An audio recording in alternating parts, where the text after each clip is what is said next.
Querido doctor, me pongo en sus manos. Haga usted de mí lo que guste. Voy a decirle con toda franqueza mi extraño estado de ánimo. Y juzgue si no sería mejor que cuidasen de mí durante algún tiempo en una casa de salud, en vez de dejarme presa de las alucinaciones y sufrimientos que me atormentan. Esta es la historia, larga y exacta, de la singular enfermedad de mi alma. Vivía yo como todo el mundo, mirando la vida con los ojos abiertos y ciegos del hombre, sin sorprenderme ni comprender. Vivía como viven las bestias, como vivimos todos, cumpliendo todas las funciones de la existencia, analizando y creyendo ver, creyendo saber, creyendo conocer lo que me rodea. Cuando un día me di cuenta de que todo es falso. Fue una frase de Montesquieu la que súbitamente iluminó mi pensamiento. Es esta. Un órgano de más o de menos en nuestra máquina nos hubiera dado una inteligencia distinta. En una palabra, todas las leyes asentadas sobre el hecho de que nuestra máquina es de una determinada forma serían diferentes si nuestra máquina no fuera de esa forma. He pensado en esto durante meses, meses y meses, y poco a poco ha penetrado en mí una extraña claridad, y esa claridad ha creado ahí la oscuridad. En efecto, nuestros órganos son los únicos intermediarios entre el mundo exterior y nosotros, es decir, que el ser interior que constituye el yo se halla en contacto, mediante algunos hilillos nerviosos, con el ser exterior que constituye el mundo. Pero, además de que ese ser exterior se nos escapa por sus proporciones, su duración, sus propiedades innumerables e impenetrables, sus orígenes, su futuro o sus fines, sus formas lejanas y sus manifestaciones infinitas, nuestros órganos, sobre la parcela que de él podemos conocer, no nos suministran otra cosa que informes tan inseguros como poco numerosos. Inseguros. Porque únicamente son las propiedades de nuestros órganos las que determinan para nosotros las propiedades aparentes de la materia. Poco numerosos, porque al no ser nuestros sentidos más que 5, el campo de sus investigaciones y la naturaleza de sus revelaciones se hallan necesariamente muy restringidos. Me explico. La vista nos indica las dimensiones, las formas y los colores. Nos engaña en esos 3 puntos. No puede revelarnos otra cosa que los objetos y seres de dimensión media, proporcionados a la estatura humana, lo cual nos lleva a aplicar la palabra grande a determinadas cosas y la palabra pequeño a otras, solo porque su debilidad no le permite conocer lo que es demasiado vasto o demasiado menudo para él. De ahí, resulta que no se sabe ni se ve casi nada, que el universo casi entero le queda oculto, la estrella que habita el espacio y el animálculo que habita la gota de agua. Incluso aunque tuviera 100 millones de veces su potencia normal, aunque viese en el aire que respiramos todas las especies de seres invisibles, así como los habitantes de los planetas próximos, todavía quedarían numerosos infinitos de especies de animales más pequeños y mundos tan lejanos que jamás alcanzaría. Así pues, todas nuestras ideas de proporción son falsas, porque no hay límite posible en la magnitud ni en la pequeñez. Nuestra apreciación sobre las dimensiones y las formas no tiene ningún absoluto al venir determinada únicamente por la potencia de un órgano y por una comparación constante con nosotros mismos. Hemos de añadir que la vista todavía es incapaz de ver lo transparente. Un cristal sin defecto la engaña. Lo confunde con el aire que tampoco ve. Pasemos al color. El color existe porque nuestra vista está hecha de modo que transmite al cerebro, en forma de color, las diversas formas en que los cuerpos absorben y descomponen, siguiendo su constitución química, los rayos luminosos que dan en ellos. Todas las proporciones de esa absorción y de esa descomposición constituyen matices. Así pues, este órgano impone a la inteligencia su modo de ver, mejor dicho, su forma arbitraria de constatar las dimensiones y de apreciar las relaciones de la luz y la materia. Analicemos el oído. Somos juguetes y víctimas, más que todavía que en el caso de la vista. de ese órgano fantasioso. Dos cuerpos al chocar producen cierta vibración de la atmósfera. Ese movimiento hace estremecerse en nuestra oreja cierta pielecilla que trueca inmediatamente en ruido lo que en realidad no es otra cosa que una vibración. La naturaleza es muda, pero el tímpano posee la propiedad milagrosa de transmitirnos en forma de sentidos y de sentidos diferentes según el número de vibraciones, todos los estremecimientos de las ondas invisibles del espacio. Esa metamorfosis realizada por el nervio auditivo en el breve trayecto de la oreja al cerebro nos ha permitido crear un arte extraño. La música, la más poética y precisa de las artes, vaga como un sueño y exacta como el álgebra. ¿Qué decir del gusto del olfato? ¿Conoceríamos los perfumes y la calidad de los alimentos sin las propiedades peregrinas de nuestra nariz y nuestro paladar? Sin embargo, la humanidad podría existir sin oído, sin gusto y sin olfato, es decir, sin ninguna noción del ruido, del sabor y del olor. Así pues, si tuviéramos algunos órganos menos, desconoceríamos cosas admirables y singulares, pero si tuviéramos algunos más, descubriríamos a nuestro alrededor una infinidad de otras cosas que nunca supondremos por falta de medio para constatarlas. Por lo tanto, nos equivocamos cuando juzgamos lo conocido y estamos rodeados de desconocido inexplorado. Por lo tanto, todo es inseguro y puede apreciarse de diferentes maneras. Todo es falso, todo es posible, todo es dudoso. Formulemos esta certidumbre sirviéndonos del viejo proverbio. Verdad a este lado de los Pirineos, error al otro lado.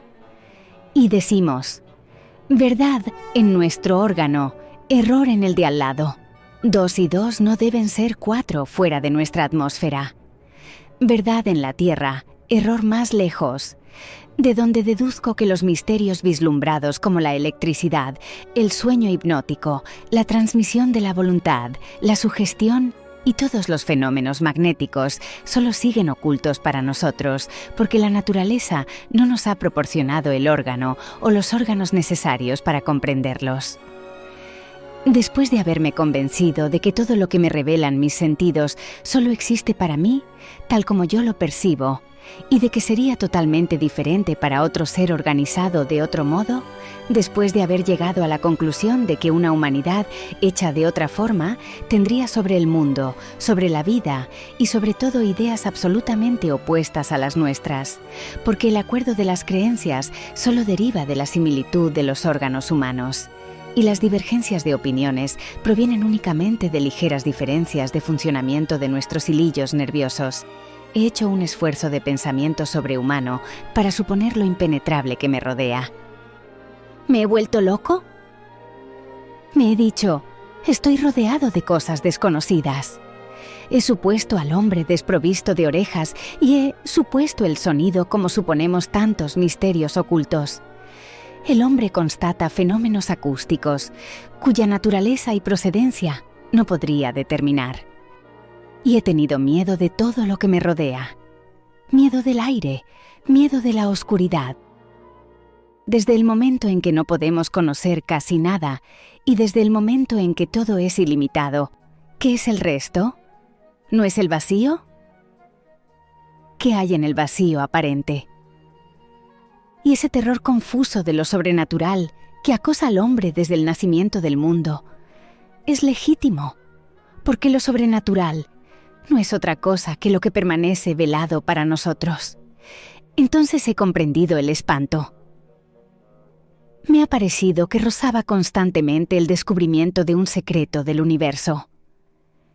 He intentado aguzar mis órganos, excitarlos, hacerles percibir por momentos lo invisible. Me he dicho, todo es un ser. El grito que pasa en el aire es un ser comparable a la bestia, puesto que nace, produce un movimiento y se transforma incluso para morir. Por lo tanto, el espíritu pusilánime, que cree en seres incorpóreos, no se equivoca. ¿Quiénes son? ¿Cuántos hombres los presienten? Se estremecen cuando se acercan, tiemblan con su imperceptible contacto. Uno lo siente a su lado, alrededor, pero es imposible distinguirlos, porque no tenemos los ojos que los verían. O mejor dicho, el órgano desconocido que podría descubrirlos. Así pues, sentía en mí, más que nadie, a esos transeúntes sobrenaturales. ¿Seres o misterios? ¿Lo sé acaso? No podría decir lo que son, pero siempre podría señalar su presencia. Y he visto un ser invisible, hasta donde puede verse a esos seres. Permanecía noches enteras inmóvil, sentado ante mi mesa, con la cabeza entre las manos y pensando en esto, pensando en ellos. De pronto creí que una mano intangible, o más bien un cuerpo inasequible, rozaba ligeramente mi pelo. No me tocaba, por no ser de esencia carnal, sino de esencia imponderable, incognoscible.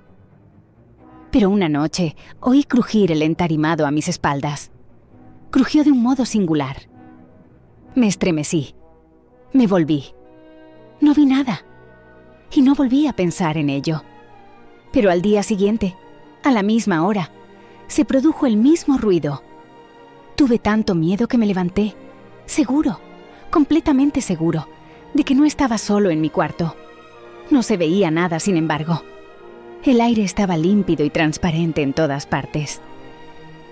Mis 2 lámparas iluminaban todos los rincones. El ruido no se repitió, y fui calmándome poco a poco. Sin embargo, permanecía inquieto y me volvía a menudo.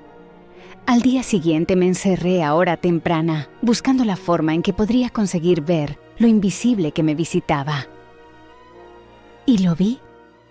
Estuve a punto de morir de terror. Había encendido todas las bujías de mi chimenea y de mi lustro. La habitación estaba iluminada como para una fiesta. Sobre la mesa ardían mis 2 lámparas. Frente a mí, la cama, una vieja cama de roble con columnas. A la derecha, mi chimenea. A la izquierda, la puerta, con el cerrojo echado. A mi espalda, un grandísimo armario de luna. Me miré en él. Tenía unos ojos extraños y las pupilas muy dilatadas. Luego me senté como todos los días. La víspera y la antevíspera, el ruido se había producido a las 9:22. Esperé. Cuando llegó el momento preciso, percibí una sensación indescriptible, como si un fluido irresistible hubiera penetrado en mí por todas las parcelas de mi carne, sumiendo mi alma en un espanto atroz. Y se produjo el crujido, justo a mi lado. Me incorporé volviéndome tan deprisa que estuve a punto de caerme. Se veía como en pleno día, pero yo no me vi en el espejo. Estaba vacío, claro, lleno de luz. Yo no estaba dentro, y sin embargo me hallaba enfrente. Lo miré con ojos enloquecidos. No me atrevía a avanzar hacia él, sintiendo que entre nosotros se interponía él, lo invisible, y que me tapaba. ¡Qué miedo pasé! Y he aquí que empecé a verlo envuelto en bruma en el fondo del espejo, en una bruma como a través del agua. Y me parecía que aquella agua fluía de izquierda a derecha, lentamente, volviéndome más preciso segundo a segundo. Era como el final de un eclipse. Lo que me tapaba no tenía contornos, sino una especie de transparencia opaca que iba aclarándose poco a poco. Y finalmente pude verme con claridad, como hago todos los días cuando me miro.